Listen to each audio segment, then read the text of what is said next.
The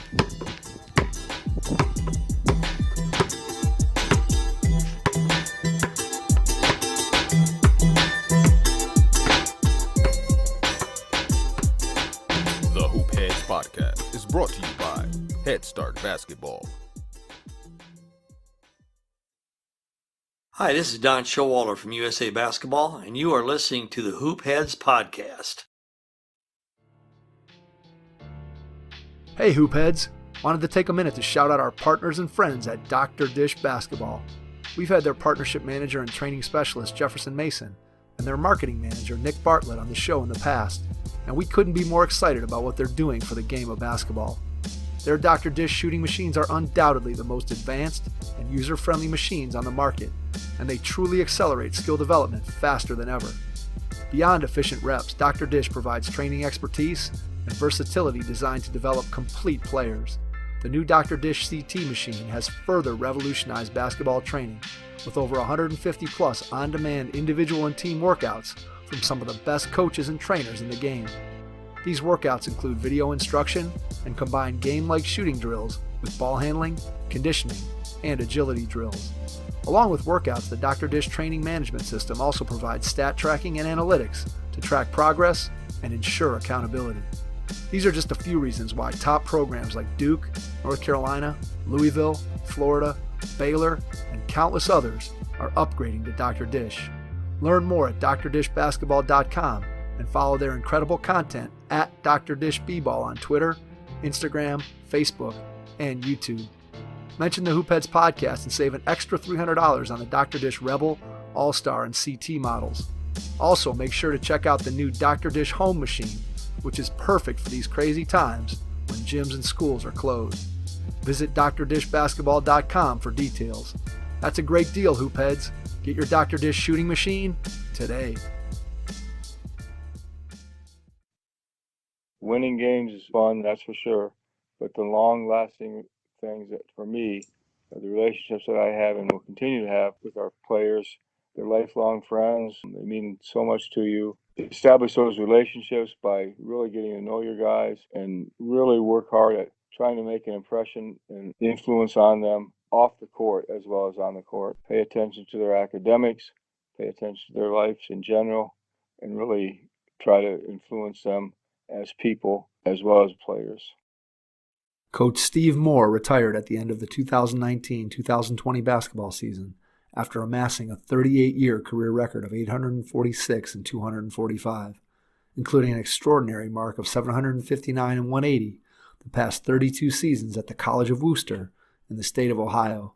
That mark puts him number 2 in wins among Division III coaches all time. The winningest coach at Wooster's tradition-rich program, Moore directed the Fighting Scots to 27 NCAA Tournament berths and a league-high 18 North Coast Athletic Conference championships while compiling a winning percentage of .808. Moore has been named the NCAC Coach of the Year 9 times and the NABC District Coach of the Year for the Great Lakes 5 times. Also, following the 2002-2003 season, he was voted the Ohio College Basketball Coach of the Year, and in April of 2008, the NABC presented him a prestigious Guardian of the Game Award for education, an honor also once bestowed on the legendary John Wooden. Steve owns a career winning percentage of .775, ranking him number 2 in that category all time in Division III. After you listen to our conversation with Steve Moore, jump over to Apple Podcasts or wherever you listen and leave us a 5-star rating and review. To make sure you never miss an episode, subscribe right now and visit our website, hoopheadspod.com, to find every episode we've ever recorded. Let your friends and colleagues in the game know about the show so they can gain insights from some of the best minds in the game, from the grassroots to the NBA. If you haven't grabbed your notebook, go get it now so you don't miss anything as you listen to our conversation with Steve Moore from the College of Wooster in the state of Ohio. Hello and welcome to the Hoop Heads Podcast. It's Mike Linsing here with my co-host Jason Sunkle, and tonight we are honored to be joined on the podcast by longtime College of Wooster Fighting Scot head coach Steve Moore. Steve, welcome to the podcast.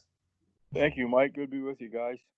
We are very excited to be able to have someone as accomplished as you are in the coaching profession with us tonight. And we wanted to dig into your entire basketball journey and go back to the very start when you were a young kid and just talk to us a little bit about how you got into the game of basketball when you were a child.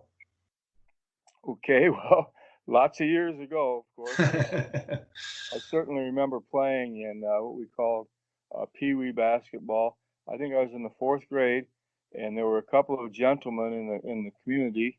I don't think they had sons at that time our age, but they thought that having a youth basketball program was so important. So in Monroeville, Ohio, real small town near Norwalk and Sandusky, that was my hometown, Monroeville, Ohio. And these two gentlemen started a Saturday morning league for fourth, fifth, and sixth graders, and we basically just played games. But we got indoctrinated into the game, and it was a lot of fun, and just made me want to keep playing the game.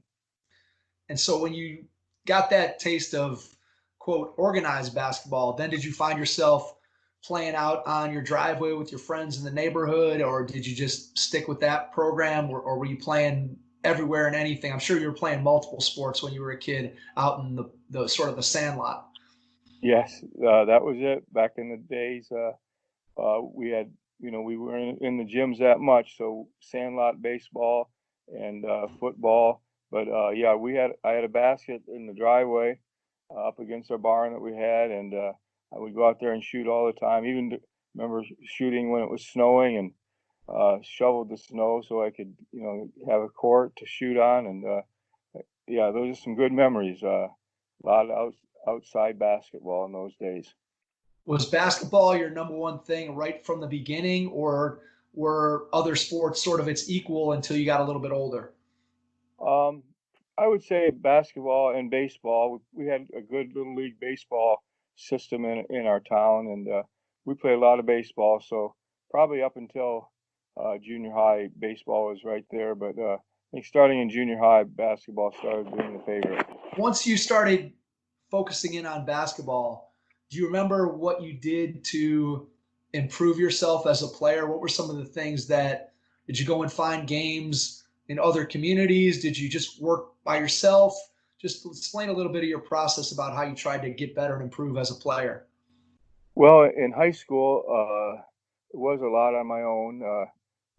Once again, outdoors, because in the summers we didn't have open gyms. In those days, back in the '60s, late '60s and '70s, they didn't have the coaches didn't open the gyms. You just played out on the playground, and so I would play out on the courts outside the high school a lot with guys from our town, high school, but also would go to Norwalk some. That was a bigger town, about 5 miles away.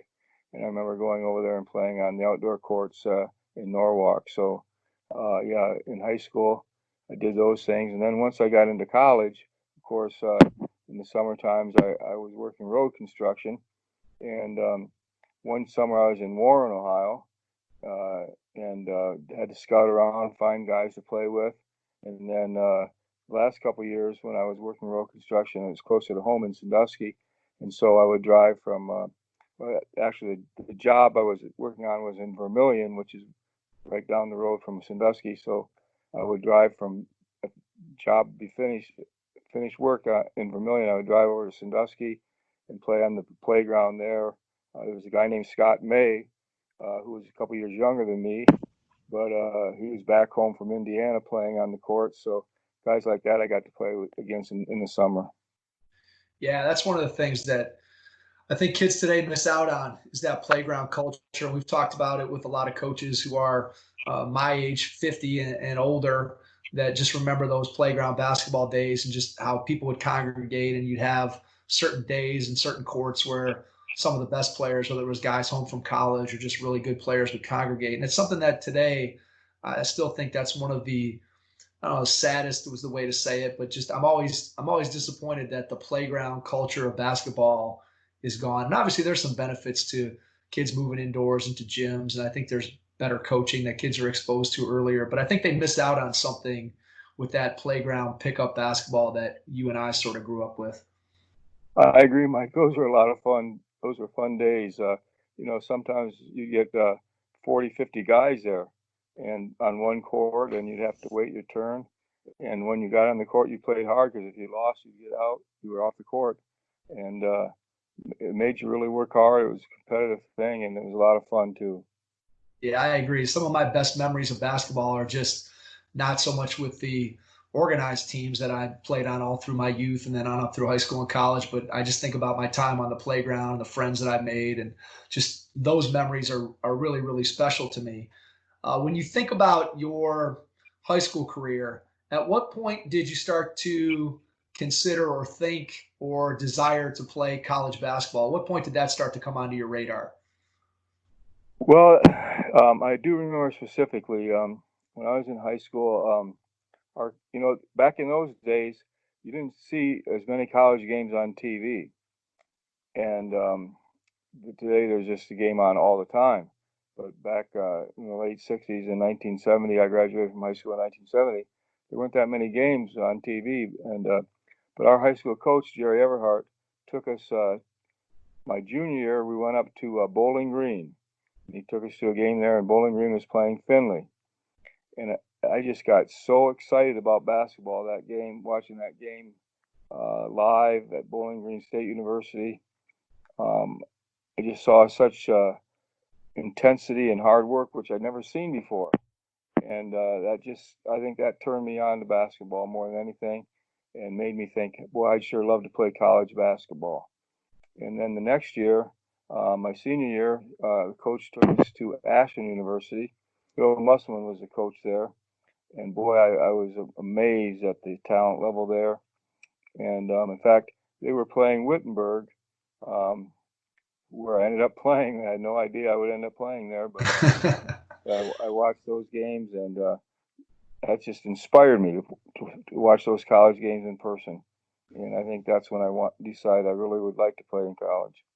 Yeah, I think that's something that is another thing that is sort of lost in today's world, especially with kids and the amount of distractions that they have in terms of computers and phones and all these different things. I'm not sure that if you compare, I just know the number of games that I went to when I was a kid, whether it's college games, or my dad was a professor at Cleveland State. So I went to a lot of Cleveland State games simply because he was down at work, and then my mom and my sister would drive down after work and go and see a Cleveland State game. And I went to tons of high school games in my hometown here in Strongsville. And I think that that's something that what you mentioned is when you watch that is then it made you want to aspire to be able to do those same things that you were watching. And that was something that meant a lot to me too. I would go to Strongsville games when I was 4th or 5th grade, and I'd want to be a part of that program. And then I would see college basketball. I'm like, man, that's what I want to do. I want to be able to do that. And I think sometimes that's missing in today's kids because it's more like college is an idea as opposed to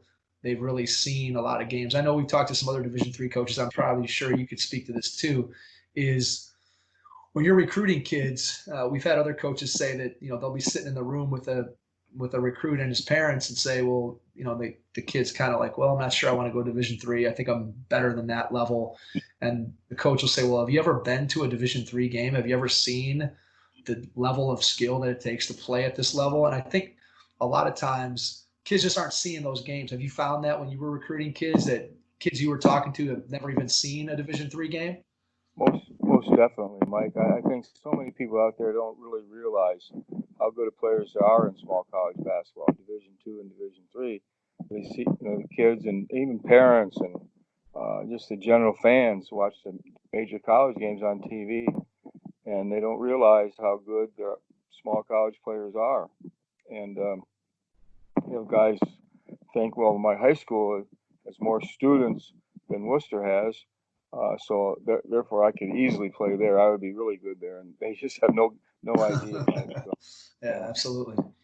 Yeah, I think that's one of the biggest pieces of information that is missing in the education of players and parents. And I think with the AAU culture and I think people get told all the time, whether it's parents, families, kids, they get told how good they are and what level they can play at, and not necessarily by somebody who has their best interest at heart. And then they end up finding out when they go and they get get an opportunity to see what Division III basketball looks like, or what NAI basketball looks like, or Division II basketball looks like, and they're stunned by the level of play.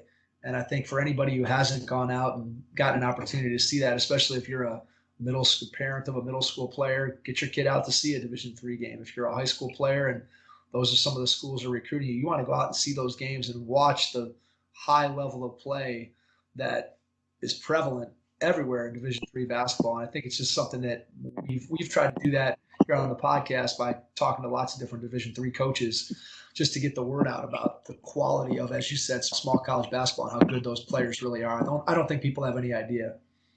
Very true, Mike. And what people don't realize is some of the guys that we get in our Division III level, maybe they aren't going to be able to play Division I major college basketball right away, but by the time they're juniors, seniors, they've worked and improved. We have guys that could play Division I at that time.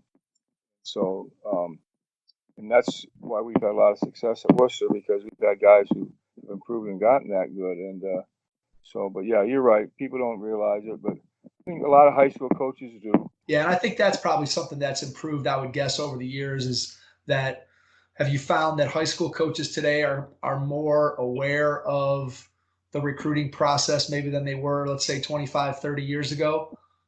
Yes, I think that's true, Mike. And just because I think recruiting has become such a big deal, not just at major college, but in small college, Division III. A lot of people say, well, you don't have scholarships. How do you recruit? Well, you have to recruit harder. And when I first started coaching in Division III, back when I was assistant coach at Wittenberg in the 70s, not that many coaches worked real hard at it. I know I was coaching with Larry Hunter back then. Went on to coach at Ohio University, as you know, and did a great job. Was an awesome coach, and I learned so much from him. And we worked really hard at it. But nowadays, everybody's working at it. Every Division III coach. It's just filtered down. A lot of guys, were in Division I, or they got exposure to that recruiting. And when we go to a high school game in northeastern Ohio, in the Cleveland area, Akron, Canton, we're there, but so are about 10 other coaches. Right. Yeah.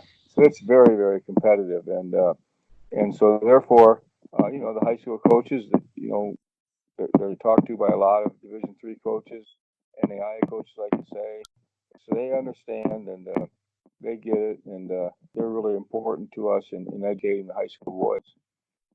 Yeah, I'm sure that for you, having been at Wooster for as long as you were, that just building those relationships with high school coaches and getting to the point where they trust you and you trust them to give you an honest evaluation of a player, whether or not that player can A, play at your level, and then B, what kind of kid they are. Let's stay with that recruiting. I know we're moving a little bit forward, but I think this is an interesting line of thinking for some of our audience. When you're talking to a high school coach, how much of what you're talking to them about is the character and sort of the intangibles of the player versus the actual basketball skill? Obviously, there's a certain skill level that they have to have, and I'm sure that by the time you get an opportunity to see them, you've already sort of made an evaluation to some degree about their basketball skill. At least they have some potential to be able to play at your level. So how much conversation goes on between you and their high school coach about those intangibles, those off the court things, those personality characteristics? That's really a very important point, Mike. You're right. We'll see a guy play, and so we know what his skill level is, but we would like to know how he does every day in practice. What kind of a teammate is he? Is he a team man? What are his work habits like day in and day out? Because as you know, those are the guys that get better once they're in college. The guys with great work habits and great attitudes. So yeah, we ask the coaches of those things, and you really, you rely on a lot of the coaches that you know really well, guys that we've known over the years, because they really know we know them, and they know us, and they know what we're looking for. But you try to meet as many coaches as you can, get to know them.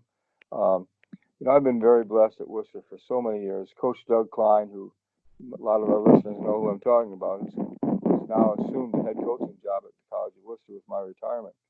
Coach Klein has been with me. He graduated in 1995, was a great player for us, but he's been coaching with me ever since, and that's unheard of to have that kind of continuity. And as he got over the years, he just got to know more and more coaches, and he built a tremendous relationship with the coaches in Ohio. And so he's been a huge part of the huge reason and a big part of our success in recruiting. The relationships that he's established with the high school coaches. Yeah, I think those relationships have got to be really, really important. Just again, in terms of your ability to get honest information about the kids that you're talking to, whether that's players, I'm sure, on their team, and I'm sure you go to a coach sometimes who maybe plays against the player that you're recruiting just to try to get information about that player. Maybe it's not even their own player on their team, but just somebody that they've played against, or maybe somebody in their league. And I'm sure you go to those people for information as well. And I'm sure that with that, as you said, with Coach Klein and the continuity that you're going to have there and him taking over, obviously he has big shoes to fill, but he certainly has had enough experience to understand what's coming next. So let's move backwards, though, and go back to the time when you finished up your playing career. And was coaching something that was always on your radar, sort of from the time you were a high school, college player, or was it a case where you got done playing and you looked around and said, boy, I got to figure out a way to stay involved in the game of basketball? Which one of those paths more accurately describes sort of your journey to coaching? Well, as a first-year college student, I thought that maybe I would want to be a teacher and a coach. I wasn't sure, but that was a possibility. And I started out majoring in math, and thought, well, I'm a math major. I can maybe teach math or do a lot of different things with math. But after a while, I did a pretty good job in the first semester of calculus. That went along, got harder and harder. I ended up being a math minor and a physical education major. And at that point, I said, well, I definitely want to be a coach. So a physical education major was a good thing. But the minor was good too, because I could get certified to teach in that area, which you can could get jobs better in that area. But as my college career went along, and I got influenced more and more by my high school coach, Bob Hamilton, who was the head coach at Wittenberg at that time. I just got very inspired to go into coaching. Obviously, so many people that go into coaching do it for the love of the game, and that was a huge reason for me. I loved the game of basketball. I wanted to stay involved with it. I knew I was not going to be a pro player, so I wouldn't be playing after college. So I thought, well, the best way to do it would be to go into coaching. So that was probably the first reason. And then the second reason, as I mentioned, my college coach, Bob Hamilton, had such a big influence on me. And I thought, well, maybe I can have that same kind of influence or try to do it anyway on players that I would coach. And so those two reasons, I think, are why I went into coaching. And I wasn't sure what level at first. So the first year out, I taught high school and taught that mathematics that I minored in at Springfield Catholic Central, and coached JV basketball. And but I decided at that time, well, I'd really like to try college coaching. So I went to Ohio University the next year, the second year out of college, and I was very fortunate to be involved with the basketball program there. At that time, Ohio University didn't have a graduate assistant in basketball as such, but I was able to get a teaching assistantship in physical education because of Larry Hunter, who I mentioned already.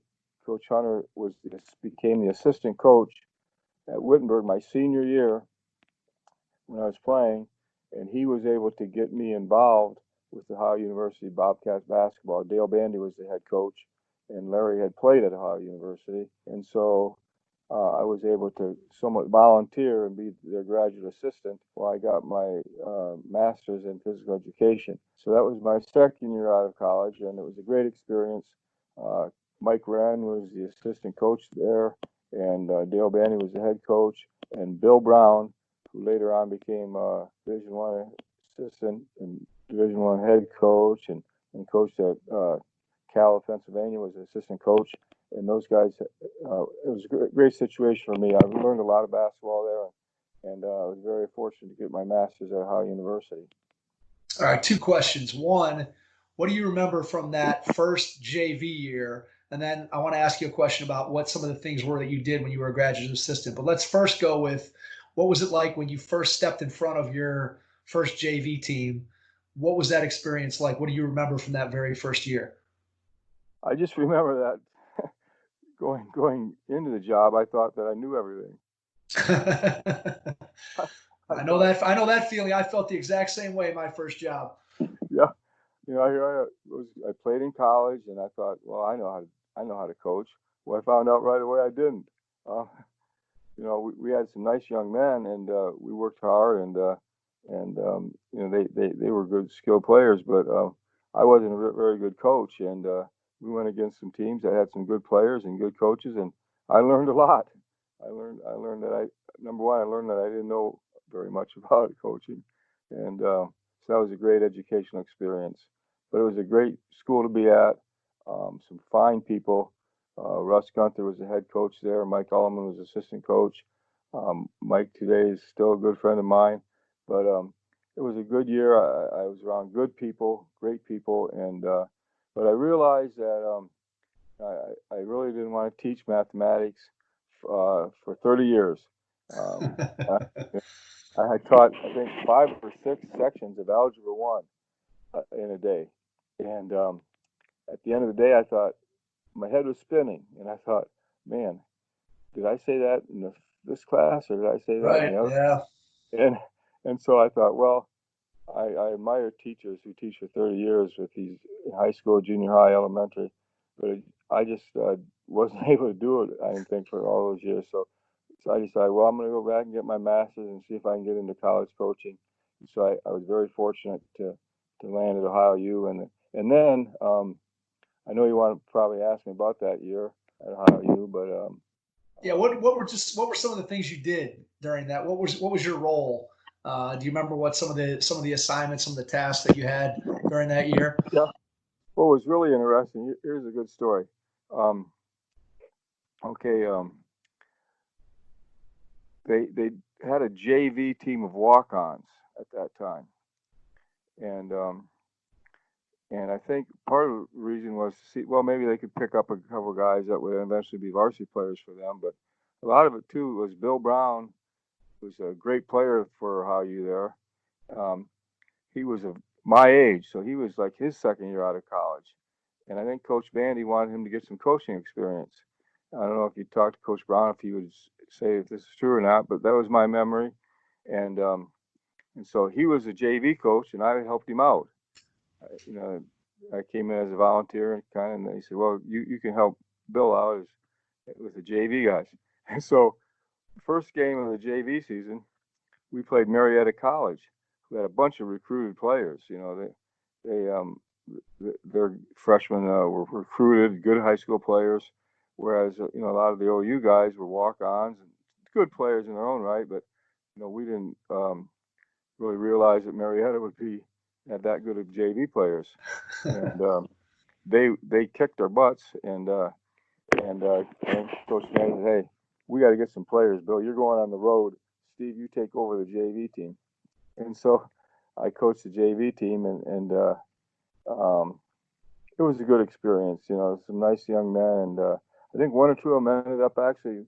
I don't know if they got scholarships, but they stayed with the varsity team then for the rest of their careers. So that was a good experience there, and just being on the bench with Coach Bandy and Coach Wren and Coach Brown, and just being around the program was a great learning experience, and I really am fortunate that I was able to be with those guys. And so from there, you get an opportunity to go back to Wittenberg, correct? Yes, that's right, Mike. At the end of that year, Bob Hamilton, my college coach, got the Navy job, United States Naval Academy head coach, and Larry Hunter, who had been the assistant coach, I think for my senior year, and then 2 more years after that. The 2 years I was out, he was the assistant coach to Bob Hamilton. And when Bob got the job at Navy, Larry became the head coach. And then Larry gave me my chance to get into college coaching and brought me back to Wittenberg as his full-time assistant.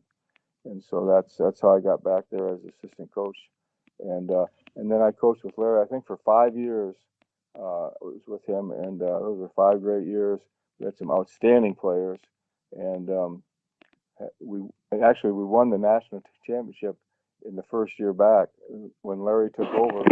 In his first year as head coach, we won the Division III national championship, and the year before, when Bob was the head coach, they went to the national championship game and lost to Scranton in the national championship game. And a lot of those same players then returned, and Larry took over and won the national title in 1977.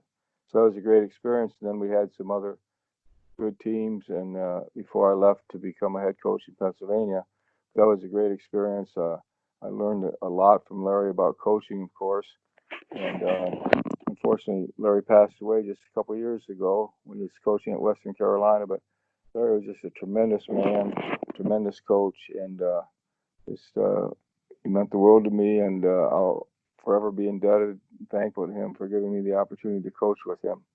What do you remember about that time in terms of what you learned about being a good assistant? And then after we talk about that, we can talk a little bit about what the transition was like to go from being a college assistant to being a college head coach. But talk a little bit about what you learned from Coach Hunter about being a good assistant coach, or what it took to be a good assistant coach. Well, of course, he was just a great teacher, and spent a lot of time talking with me about how to coach the game. And of course, I had been around him when he was assistant, and Coach Hamilton when he was a head coach. So I was coached by two outstanding men there. So I learned a lot about fundamentals of the game, and so of course. Just being around him when he was a head coach and how he worked with the players and communicated with them, I learned a lot about that for sure. But I just learned that I needed to be loyal and work hard. Those are the main things that I think an assistant coach needs to do. Be a good teacher, but be loyal and work hard. All right, in your mind, I think loyal is a word that almost universally, if you talk to somebody who has been either a head coach or an assistant, that's almost always a characteristic that is talked about. So just in your mind, and you can approach this either from the assistant's point of view or from the head coach point of view, what does loyalty look like when you're talking about an assistant coach?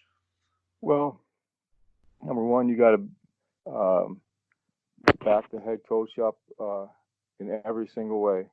You may not agree with everything, but once the decision's been made, you have to go along with what the coach has decided. And it was easy in my case with Larry Hunter because I loved him so much and believed in him that whatever he said, I was going to sell. So I never had to go against anything that he ever said. And I've been fortunate with Coach Klein. He loves Wooster and loved our program, so we had loyalty there. So you just have to put the program ahead of anything else, and that's number one. I think what the team's going to accomplish should be your number one objective. Anything else, and that goes for players too. Being unselfish and putting the team ahead of the individual desires and wants that's more important than anything in a team sport. And basketball is the ultimate team sport, Mike, as I know you'll agree with me on that. Head Start Basketball, along with members of the J. Billis Skills Camp staff, will be hosting the very first Prime Skills Camp, an affiliate of the J. Billis Skills Camp that is held annually in Charlotte, North Carolina. Prime Skills Camp will take place on the campus of Western Reserve Academy, just outside of Cleveland, Ohio, June 26th through the 28th, and will be designed for boys rising to grades 6 through 9. Prime Skills Camp will mirror the J. Billis Skills Camp in daily programming, teaching, coach-to-camper ratio, and quality of instruction. Prime Skills Camp brings all of the team-oriented individual instruction, focus on the fundamentals, and high-level coaching to young men aspiring to a high school varsity basketball experience. This camp is operated by Billis Camp veterans and includes the J. Billis Coaches Development Program alongside the camp ensuring that the quality of teaching and coaching at this camp is second to none.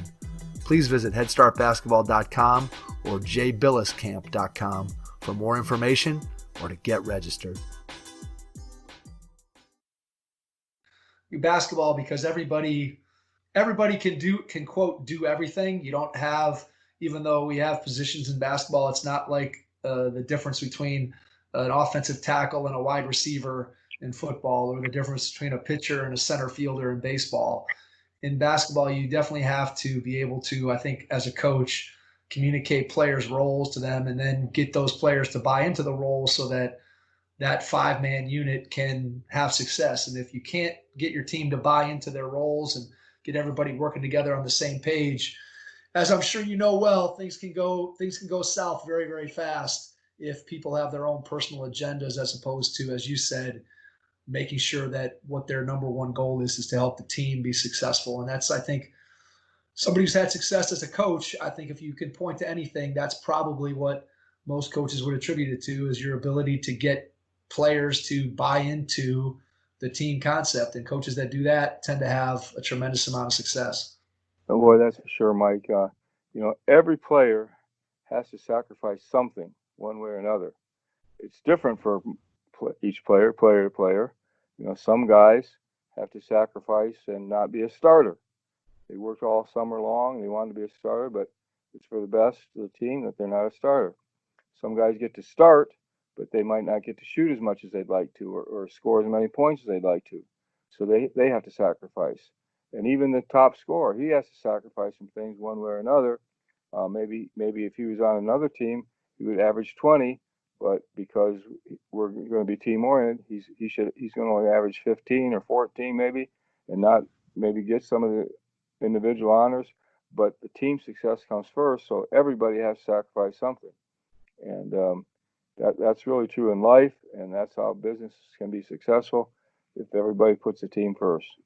All right, and I think this is probably too short of an answer that we'll have to dive into, but what's the secret to getting players to buy in and understand their role? How do you go about making sure that kids, A, understand what their role is, and then B, how do you get them to accept that role when, as you said, everybody is sacrificing something? How do you get them to want to sacrifice for the team? What are some things that you've had success with over the years in terms of doing that? Does it mostly come down to just communication? Well, yeah, I think communication is huge, Mike. Let's be honest, though, a lot of it comes down to who you have in your program. In college, of course, we can recruit guys. In high school, the high school coaches, they have to take who comes up and who's good enough to play for them. But you work on that in recruiting. You want unselfish players, so that's a part of it. But once you get them in the program, communication, you have to emphasize what's important. But here's another big point: the older guys who have been through it must set the example. You must have that to have quality programs year after year after year if you want quality teams. You have to have guys who have been through it, who have learned how to sacrifice, who have learned how to put the team first, and they pass it down and show the example. And then those younger guys learn it, and they pass it down to the guys below them. And I think that's a big part of our success over the years at Wooster. We've had guys that taught the younger guys not only how to play in terms of fundamentals and teach them the game, but they teach them what's important and what will help us win, and that's being team first. So I think having good leadership, and that needs to be developed over the years, but it's got to start with having good people, and then they learn how to do that. Yeah, I think there's two things that stood out for me about what you just said. One is the fact that if you have the right people and the right kind of people who you want to be part of your program, it makes it, I'm guessing, a lot easier to be able to get everybody going in the same direction. If you have the wrong people on your bus, so to speak, I'm guessing that it's a lot more difficult to get that bus to go where you want it to go. So I think the right people is definitely an important part of it. And then the second thing that I think you said was that you spent time, and I'm guessing you probably spent more time on this early in your time at Wooster, was building that leadership, teaching kids what it means to be a leader when you're an upperclassman, and how you go about passing on the values and standards of your program to the younger kids. And then I'm guessing that momentum sort of builds and builds and builds upon itself. And you got better at it as time went on, and the kids got better at it simply because you had done it year after year after year after year. That's exactly right, Mike. People often ask me, how have you had success year after year at Worcester? And I answer, well, number one, we have a lot of talent. We've had talented players, that's for sure. It's a great institution. It's a quality place. We have great facilities, so we can attract really talented guys. But it's also talented guys that work hard and quality people. And I was very fortunate when I first arrived that we had a couple guys, even though the program had been down a little bit, that there were some quality men in the program and excellent leaders that set the example. And then we brought in a very good class first year, which, as you remember, that was the year my first recruiting class was your senior year, and you might remember a guy named Eric Reeby. Absolutely. Who was a great friend of Mark Alberts. And Mark and Eric were seniors there in the Wayne County, and Mark at Worcester High and Eric at Waynedale. And we were able to get Eric to attend Worcester, and that was our first recruit. In fact, my first day on the job, Al Van Wee was the legendary coach and athletic director. He was the athletic director at that time, and he said, "Your first thing you do on your first day of the job is to call Eric Reeby." And I did, and we were lucky to get him. And he was a talent, but he also was a dedicated basketball player, and that was a big key to establish some success at Worcester. Was having guys like that early on. Another guy of his couple of teammates, Mark Stanley from Norway, and also a Wayne County guy, and Tim Sutherland. Those guys passed it on. Matt Heason was a sophomore when I came into Worcester, and he was there because of baseball primarily, but he was a great baseball player drafted by the Indians, and then also played basketball and was a great leader. So we had these quality people who passed it on, like you said, and then it just kind of snowballed, and then I just kind of sat back and let the players recruit each other, new guys each year, and Coach Klein did a great job, and I got a lot of credit when other people did a tremendous job.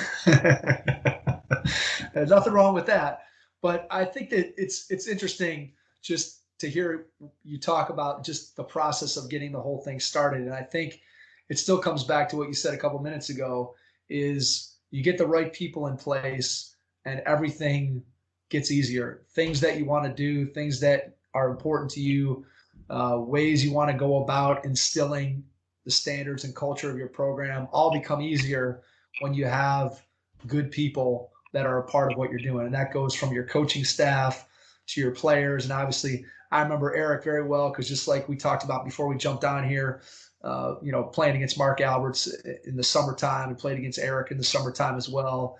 And just both of those guys, tremendous players. And Mark ended up at Akron, and Eric ended up at Wooster, and I ended up at Kent. And so we were all kind of, again, similar type of players. Not the most super athletic guys if you start thinking about what a typical Division I player might look like, but all of us smart players, all of us players that had a high basketball IQ, and I think ultimately good people. And when you get those kinds of people in your program, I think that's what leads you to the kind of success that you want to have. Let's think back to when you got your first opportunity to transition from an assistant coach and you get your first head coaching job at Muhlenberg College. Talk a little bit about what that transition was like for you to go from an assistant to a head coach. Well, yes, and I left Wittenberg to go out of state to Muhlenberg College in Allentown, Pennsylvania, which clear across Pennsylvania almost to New Jersey. And I was an Ohio kid and hadn't been out of state that much myself, but I had not even heard of Muhlenberg College when they called me. But I was fortunate to get that job, and when I got there, I realized, man, this is a great place. It's a very nice college, great academics, very similar to Worcester, and the program had been down, so we had to turn it around. And so the first thing was recruiting, and here I was in an area where I didn't know any coaches. It was Eastern Pennsylvania, and a lot of the students were from New Jersey, which is right across the state line. And so we had to recruit guys from those areas. And so, number one, we just tried to get to know as many coaches as we could, see as many players as we could, and just try to recruit numbers. And we got a lot of guys to come in, and that was a big thing because really weren't sure who would be good players and who would not. So we just kind of decided, well, let's just bring a lot of guys in. And fortunately, we had about 4 guys end up being really good players for us, quality men and quality players out of that big group. And we were able to turn it around. And the first year, we did not reach 500, but we won doubled the number of games that they won the first year. And in the second year, we had a winning record, and then we had some very successful years. But the transition was, a lot of people talk about that. You move over 18 inches on the bench, but it's a big jump. It's not just inches. It's you got to make the decisions instead of make a suggestion. But I just relied on what I'd learned from Bob Hamilton and Larry Hunter. I just relied on teaching the fundamentals of the game and being passionate and intense. And I think those things were what helped us have success. Even though I made a lot of mistakes, and I was learning with the players, but just emphasize the fundamentals, working hard, being passionate and intense, and those things have taken a long way, I think. Absolutely. What was the biggest thing that, if you look back on that first experience, something that if you had it to do differently, or if you would have set something up in a different way, what's something that you might have changed in that first iteration, something that you learned over the course of your head coaching career that when you look back at that first experience, you say, ooh, I wish I would have done this earlier and we might have gotten to a different point sooner? Yeah, I probably, in player evaluation, I probably, first part of the year, I probably played some guys that later on in the year didn't play. And part of that was there were a couple of seniors who came around, played a couple of younger guys early, but these senior guys, they had been in a situation that was a losing program, but they really responded well to the coaching, and they ended up being much better than the guys that we played early on in the season. And I guess part of that was I should have realized it, but part of it was too, they really bought into the situation. And one guy who was really out of shape just lost a lot of weight, worked hard, got in shape.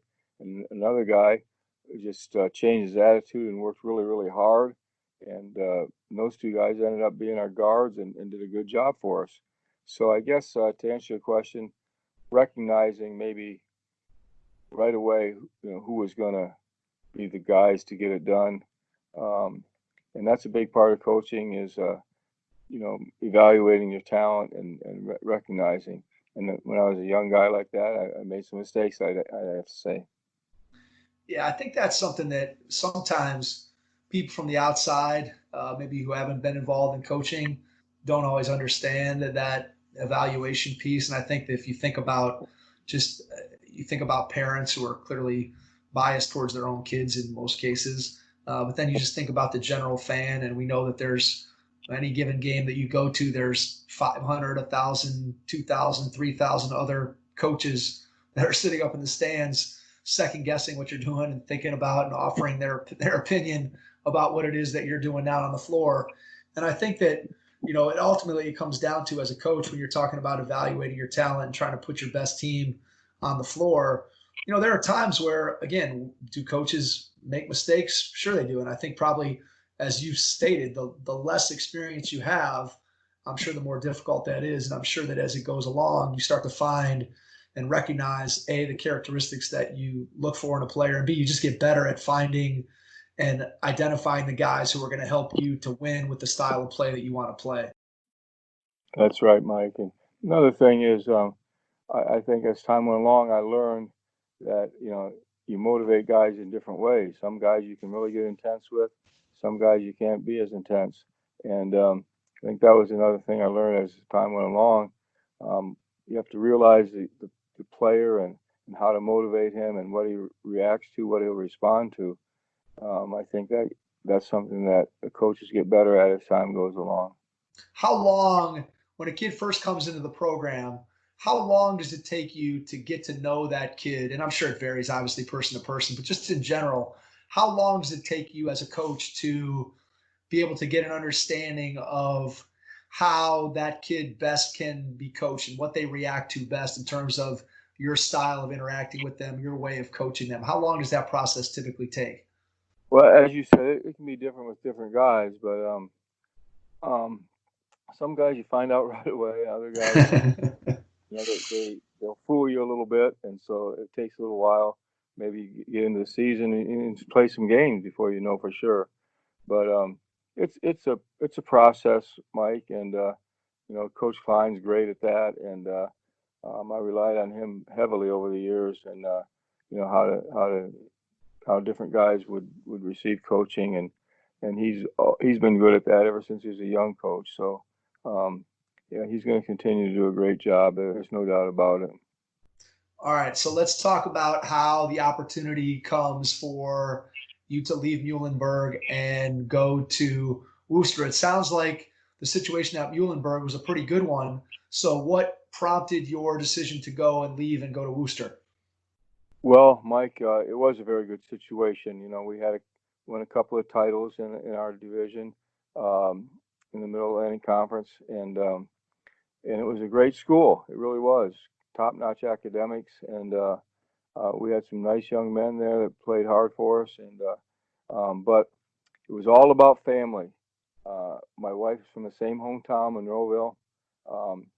At that time, when we left Muhlenberg, we have two daughters. They were 6 and 4 years old, and at that time, all their grandparents were alive, and their cousins were there in Monroeville.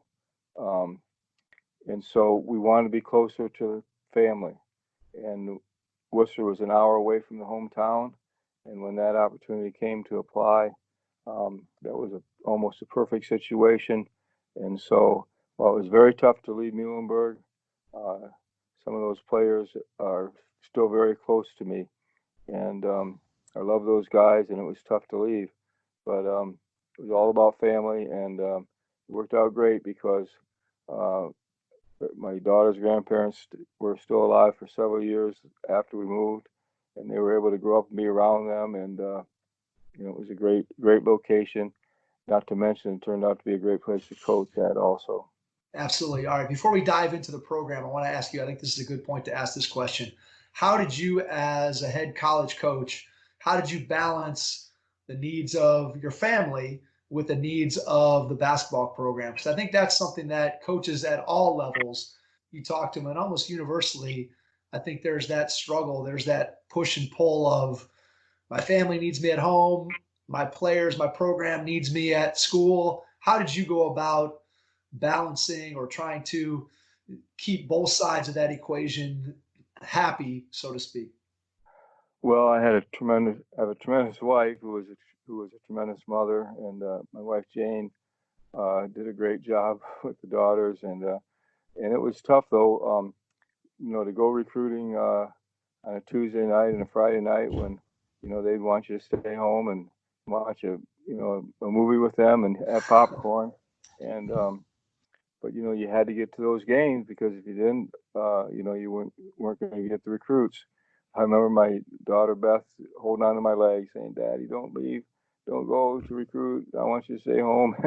It was so hard, but you just try. Whenever you are home, you want it to be the best quality time you can make it, and you take them to the gym when you can too, and they run around during practice, and the game, the program, the team became a huge part of their lives. my two daughters, Beth and Emily, and I don't know if they would trade being a coach's daughter and being involved in the program all those years. In fact, they still just, even to the last game, just were there and loved the program, the players, the team, and you just make the your family part of the team and part of the program, and it works. And I remember going to, when they were young, they played in the elementary school basketball games, and I would go, even if we played a Saturday afternoon game at home, I would go and watch them play at 9 in the morning. And maybe in those days you didn't do as much preparation because of it, and the last minute preparation, but you wanted to be at those games, and so I went to them and made it a priority.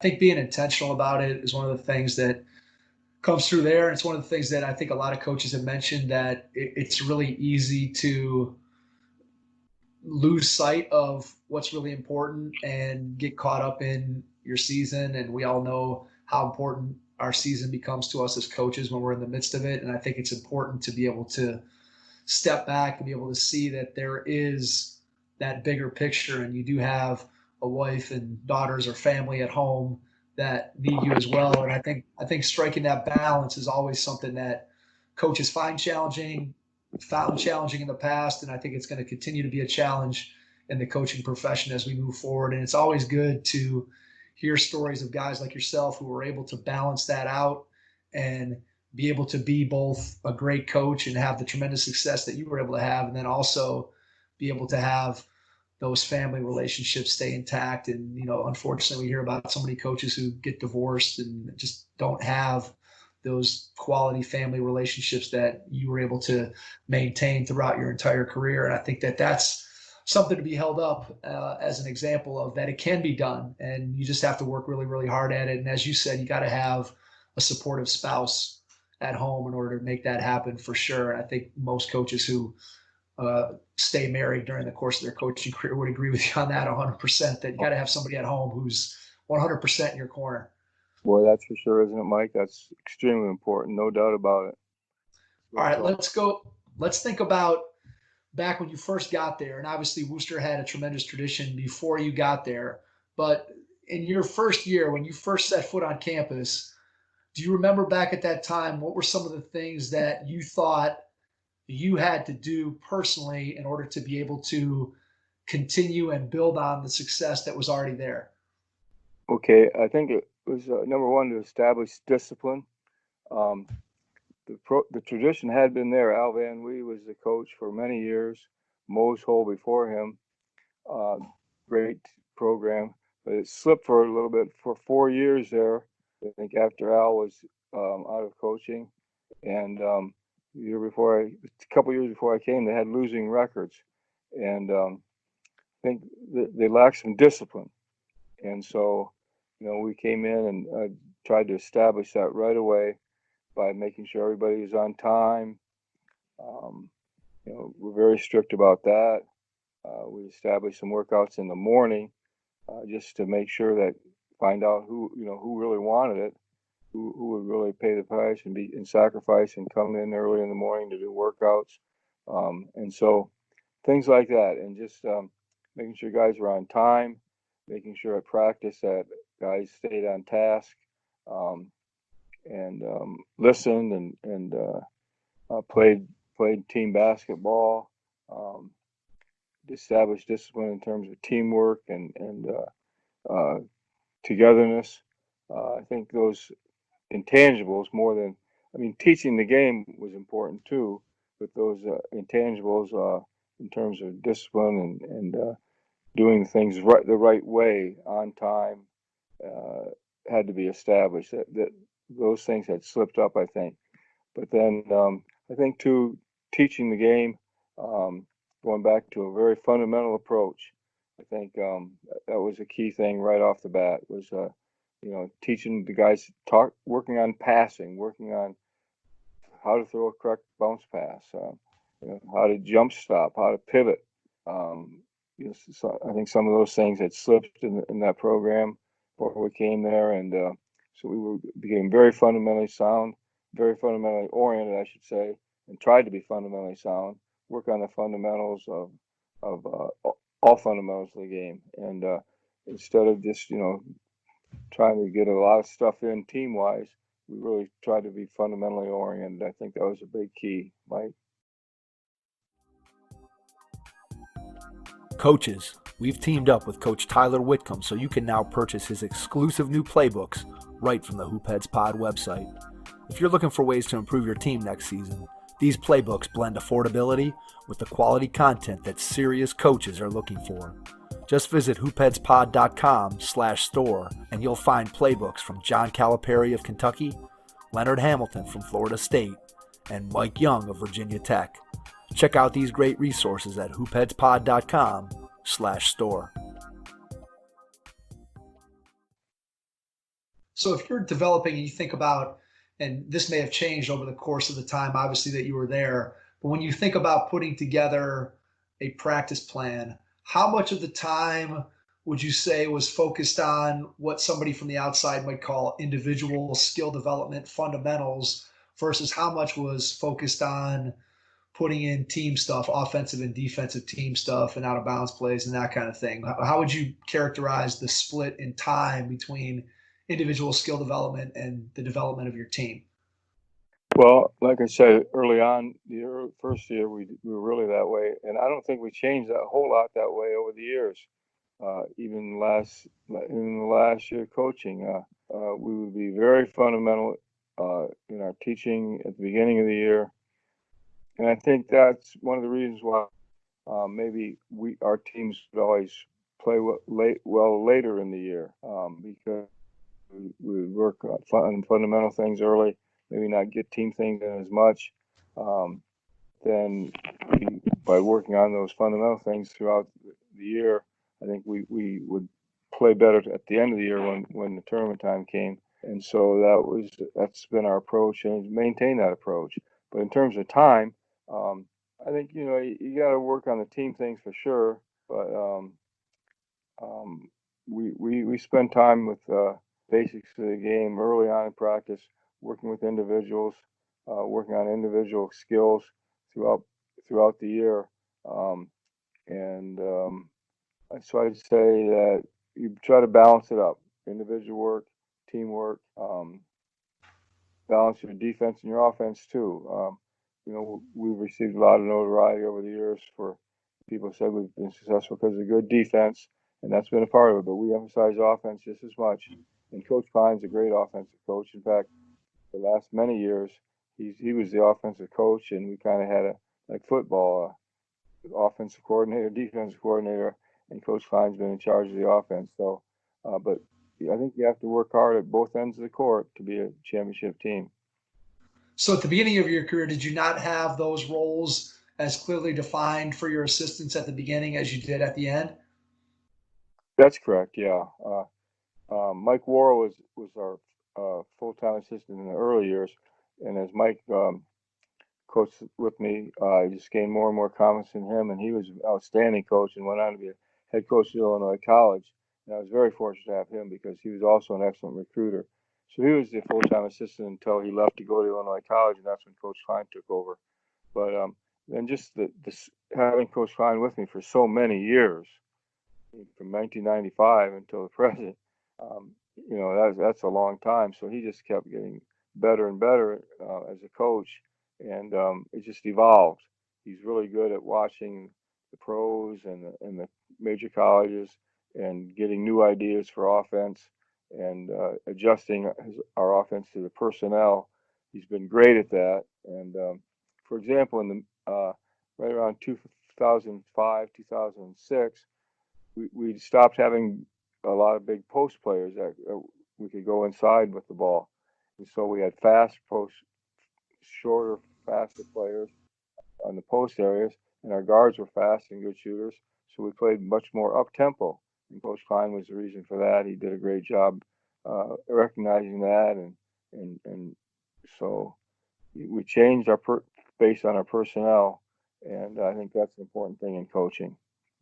Yeah, that's something that I think that is somewhat underrated when it comes to having especially long-term coaching success, because I think so often, and as coaches, we all have things that we like to do, whether that's things we like to do offensively, things we like to do defensively, and just either we like to teach them or we think that those are the most successful ways that we can play, or that maybe as players we like to play that way. But I think the best coaches are able to, as you said, take a look at your personnel and say, oh, we used to be able to get these big burly guys inside and we could dump the ball in the post, and now we have quicker, faster guys, so we need to get up and down the floor more and open up our offense. And I think the best coaches take a look at what their personnel can do and then make adjustments. It sounds like that's what you guys have been able to do over the years, and I'm sure that's what's helped you to have the success that you had. I think you have to adjust, Mike, and in college, one might say, well, you can recruit the guys you need, and if you want to play a certain way, you can recruit this position, that position. But not having athletic scholarships, it's not as easy to get exactly who you want and make your team up that way. Plus, too, Mike, we all know the game has changed so much here in recent years. Absolutely. You don't see guys that want to play in the post nearly as much. Everybody wants to be a guard. Even your big guys at our level, that's 6'6" and 6'7". They see Kevin Durant, 7-footer, these tall guys playing outside, shooting threes, and that's what these younger guys want to do. And so, you have to adjust to the way the game's changing. It's become more guard oriented, and kids grow up learning how to play with the dribble and come off ball screens, and so that's filtered down. And the college game has become ball screen, ball screen, ball screen, as opposed to more of the movement offense off the ball. And so you got to adjust to that. And once again, Coach Klein has been awesome with that. I would not have been doing as well as him if I was in charge of the offense. He's been great, and that's why he's going to continue to have a great program. Yeah, it really is amazing how much the game has changed. I think there's three things that I find to be super interesting when I think back to my time as a player, and then I think about early years of coaching. And those three things are: one, I still don't think I'll ever be able to wrap my head around teams coming down on a 3-on-1 and shooting a three. I'll never be able to quite wrap my head around that one. So that's it. That's one. Number two, I think I played my entire basketball career without ever driving underneath the basket and kicking the ball all the way back outside the three-point line up by the top of the key. Maybe to the baseline, but never back out to the top of the key. And then I think about the number of ball screens that I was involved in, whether defensively or offensively. And I'm sure that the number that I was involved in probably in my entire college career was the same as what a lot of your kids probably are seeing in one or two games at this point in basketball. It's just amazing how different the game has changed into from what it was like 20 or 30 years ago. Boy, you're right, Mike. The offensive the approach to offense. In the early years, the way to get those good 3-point shots was to throw it inside and then kick it back out. Now it's to drive the ball, and if they collapse, kick it out. So yeah, you're right. That's a huge change, and that's what players like to do, and that's what players are good at. And the 3-point shot, of course, has changed the game a lot. Now this year, the arc moved back, but not for Division II and III. So that'll be an adjustment for our guys. I'll be interested to see how the stats came out with this year. Did the percentages go down in Division I with that greater distance for the 3-point shot?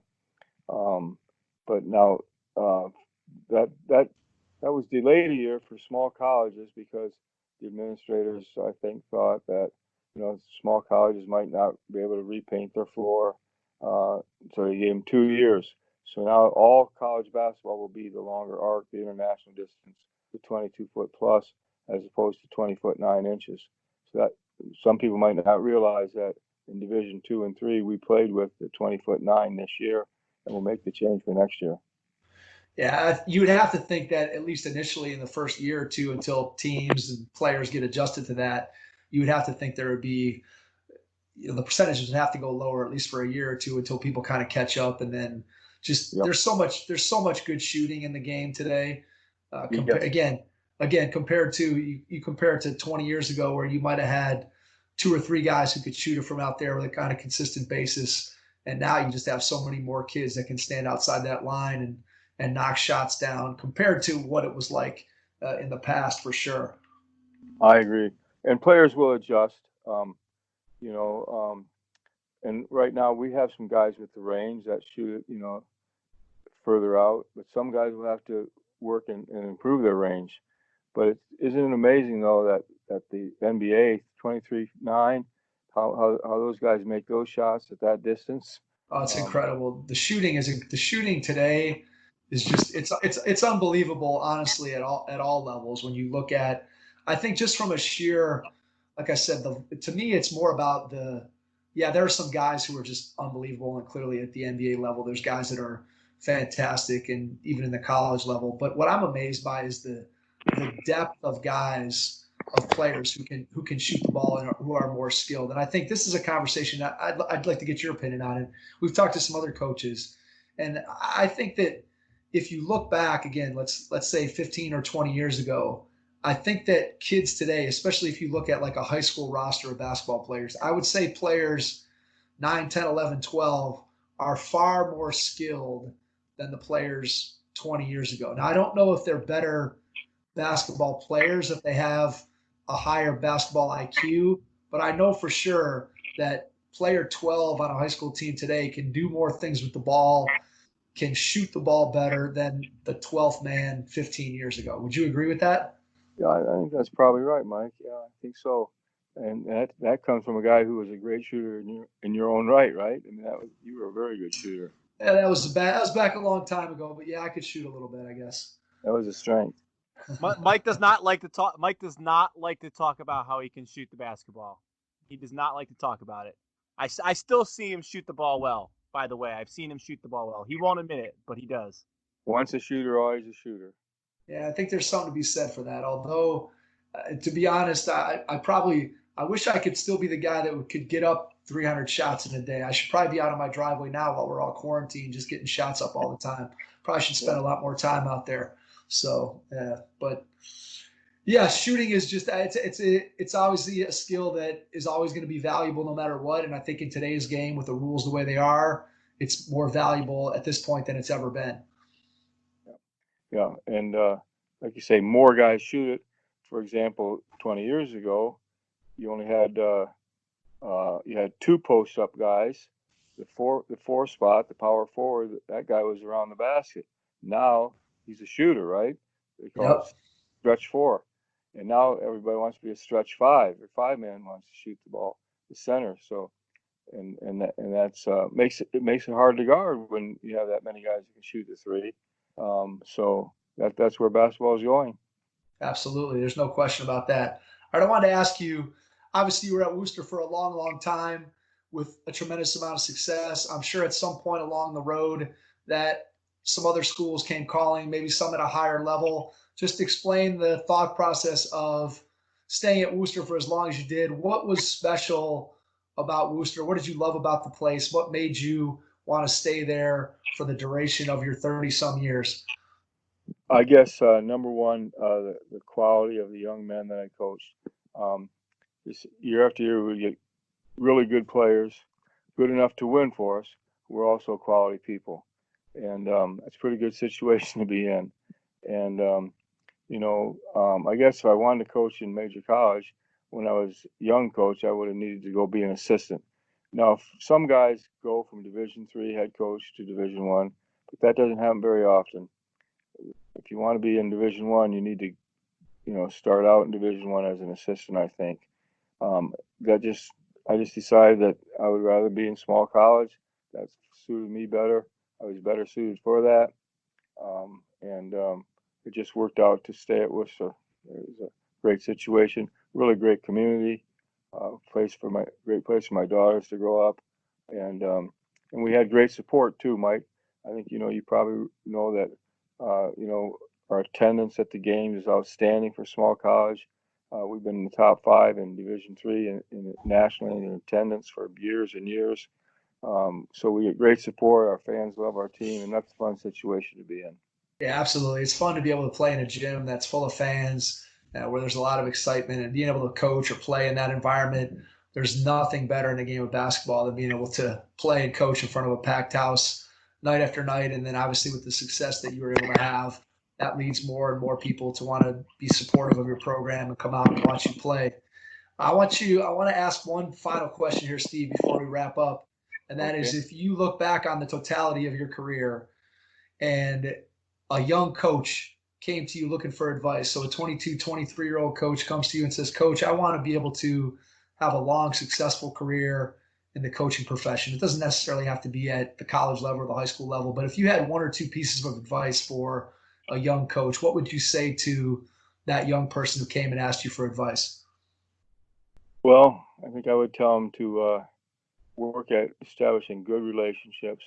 Sure, you want to win basketball games, and we've been fortunate to win games and championships, but establish relationships with your players, with your other staff members, because that really is, in the long run, the most important thing.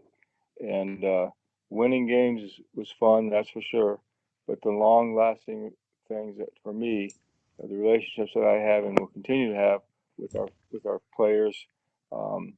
They're lifelong friends. They mean so much to you. So establish those relationships by really getting to know your guys and really work hard at trying to make an impression and influence on them outside, off the court as well as on the court. Pay attention to their academics, pay attention to their lives in general, and really try to influence them as people as well as players. Man, I think that's a great piece of advice, Steve. I think if every coach at every level who gets involved in the coaching profession, and again, that goes across all sports, not just basketball, but when you think about having an impact on the kids that you are in contact with, both as players of their sport, but then more importantly, having that influence on them as people. So you end up producing not just good basketball players, but you end up producing good citizens. To me, that's really what coaching is all about. And obviously, the more success you have, one loss, the more of an opportunity that gives you to be able to have a greater impact on the kids that become part of your program. And so, as I said when we started right off the top, Steve, I'm honored that you would take the time out of your schedule to come on and talk to us here on the Hoopheads podcast. Before we finish up, I want to give you a chance to share how people can find out more about you or more about the Wooster basketball program. And then if there's anything else that we didn't touch on tonight, any final words of wisdom you want to leave us with, you can do that. And then I'll jump back on and wrap up the episode. Okay. Well, Worcester basketball will continue to go on. And as I mentioned several times, Coach Doug Klein's in charge now. Contact him. The program is going to be successful with him as the head coach, and he'll do a great job. And it's a great institution. The thing about the College of Wooster is there's excellence in both areas. We've had a good basketball program, but I'll tell you what, the academics are outstanding, and we have great professors who are very concerned about their students, and it's a great education as well as getting a chance to play in a winning program. So I'll sell Coach Klein because he promoted our program for years and told players to go to Worcester. I'm going to keep helping him do that. That's for sure. That's fantastic. I think that it sounds like from everything that you've said tonight and from what we know about the success of the program under your guidance, I'm sure Coach Klein is going to continue the success over the next several years and however long he's going to continue to be there. So, Steve, again, we can't thank you enough for joining us on the Hoopheads podcast tonight. And to everyone out there, we will catch you on our next episode. Thanks. Registration is now open at headstartbasketball.com for this summer's Head Start basketball camps. We'll be hosting camps for boys and girls in grades 1 through 6 throughout the greater Cleveland area. Get registered today and make sure you hit the courts with us this summer.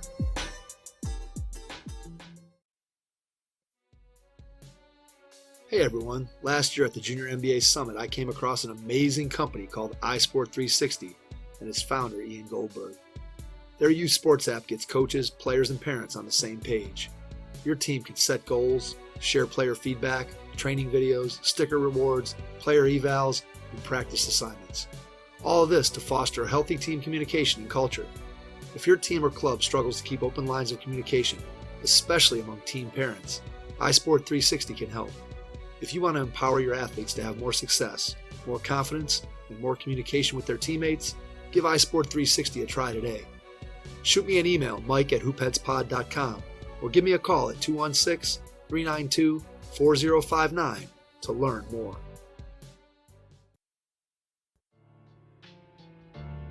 Being without basketball right now is tough for all of us. So we've partnered with Pro Skills Basketball to offer you a 50% discount on their ultimate shooting guide and video program that will put players on a guided path to becoming the best shooter they can be. With 1 year's worth of workouts that includes games, drills, and competitions, players will gain access to a blueprint showing them what it takes to become an elite level shooter. If you're looking to improve your shooting at home, this program can help. Visit hoopheadspod.com/store to check it out. Thanks for listening to the Hoop Heads podcast, presented by Head Start Basketball.